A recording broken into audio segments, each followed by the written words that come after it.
Hernia surgery mesh लगवाना safe है या नहीं, चलिए जानते हैं according to the European Hernia Society guidelines. नमस्कार दोस्तों, मैं हूं doctor Azhar, minimal access and colorectal surgeon. आज हम बात करने वाले हैं एक बहुत इंपॉर्टेंट टॉपिक पे जिसका आपने भी कभी सुना रहेगा या आपको पता रहेगा कि हर्निया सर्जरी और हर्निया के अंदर मैश डालना। हर्निया में मैश डालना अभी एक साइंटिफिकली एक्सेप्टेड नॉर्म है and definitely after long research and proof European Hernia Society के गाइडलाइंस में है कि mesh use is very important in the hernia surgery. 100% नहीं यूज होता बट ऑलमोस्ट 99.9% तो यूज होता है। एंड आपको मैश के बारे में और जितना भी डिटेल्स है वो इस वीडियो में, तो please stay tune to the last part of this video. So what is mesh? Mesh क्यों यूज करना पड़ता है? हर्निया में, as we have seen in my previous video, that hernia is a defect. Hernia एक ऐसा defect है जो हमारे मसल्स और फेशिया के बीच में एग्जिस्ट करता है और उसके अंदर हमारा कोई भी ऑर्गन अंदर से बाहर की तरफ आता है, तो दैट इज बेसिकली हर्निया। तो वो एक हमारे कनेक्टिव टिश्यूज के अंदर एक डिफेक्ट है। अब जब हम लोग सर्जरी करते हैं तो हम लोग उस कनेक्टिव टिश्यू को ज्वाइन कर लेते हैं with the help of sutures.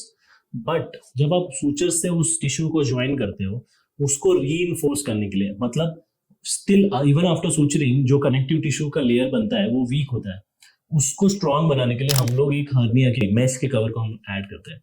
अब मैश से क्या होता है? So mesh will act as a biological reinforcement. Okay, what is biological reinforcement? Mesh, so आप ऐसे इमेजिन कीजिए, जब आप एक बिल्डिंग बनाते हैं तो बिल्डिंग के अंदर we don't only use bricks, है ना, सिर्फ ईट और रेती और सीमेंट नहीं यूज करते हम लोग। उसके अंदर we use the steel pipes और रॉड्स जिसको which will give the structural framework. Mesh also हमारे बॉडी में यही काम करता है। मैश एक स्कैफोल्डिंग हम लोगों को देता है और उस मैश के बीच में हमारे बॉडी के टिश्यूज या फाइब्रस टिश्यूज इन ग्रोथ होते हैं, जिसकी वजह से जो आपका वीक लेयर ऑफ हर्निया था वो अच्छे से कवर हो जाता है and then you are getting rid of that particular hernia. तो मैश का यूज को AHS गाइडलाइन ने, that is European Hernia Society के गाइडलाइंस ने ये प्रूव किया हुआ है कि मैश का अगर आप यूज करते हो तो रिकरेंस का रिस्क कम हो जाता है। मतलब हर्निया का भी ऑपरेशन करा है और आपको उसके बाद कभी हर्निया नहीं चाहिए, तो अगर मैश का इस्तेमाल करेंगे तो लेस देन 1% चांस रहता है कि आपका हर्निया रिकवर होगा। इसीलिए मैश का यूज को हम लोग ने गोल्ड स्टैंडर्ड माना है, specially in the case of inguinal and ventral hernias. Ventral hernias के बारे में जानने के लिए आप मेरा वीडियो रेफर कर सकते हो। तो मेरे को बहुत सारे पेशेंट्स कई बार ये पूछते हैं कि सर ये मैश क्या चीज़ होता है, मैश में इन्फेक्शन तो नहीं होगा, मैश बॉडी में ही रहेगा कि बॉडी से बाहर निकालना पड़ेगा, या फिर बॉडी के साथ कुछ उसका रिएक्शन होगा क्या? तो बहुत इंपॉर्टेंट चीज़ ये समझना ज़रूरी है कि मैश हमारे बॉडी के साथ इंटीग्रेट हो जाती है। ये मैश नॉन एब्जॉर्बेबल चीज़ की बनी हुई रहती है, जैसे कि पॉलीप्रोपिलीन मटीरियल के।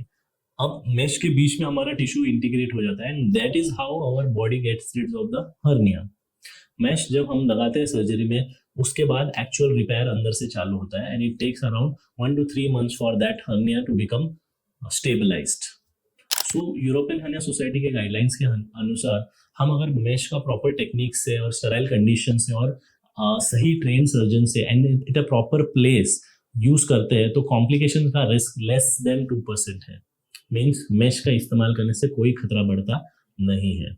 उसके अगेंस्ट अगर आप देखोगे कि हम बिना मैश के सर्जरीज करते हैं तो chances of recurrence are little on a higher side, it is been proven by the research. जैसे मैंने आपको बताया मैश का मैकेनिज्म ऑफ एक्शन क्या है। मैश हम लोगों को एक स्ट्रक्चरल फ्रेमवर्क प्रोवाइड करती है जिसके ऊपर हमारे बॉडी के सेल्स जाते हैं और सब फाइब्रस बॉन्ड्स को या फिर फाइब्रस टिश्यूज को ये एक साथ इंटरमिंगल कर देते हैं, जिसकी वजह से हमारा एक स्ट्रॉन्ग स्कैफोल्डिंग टिश्यू या फिर एक स्कार प्लेट बन जाता है जो पूरा फिर से हर्निया होने को टाल देता है। मैश की हीलिंग बहुत स्ट्रांग होती है और हर्निया दोबारा होने के चांसेस लेस देन 1% रहते हैं अगर सर्जरी सही तरीके से किया।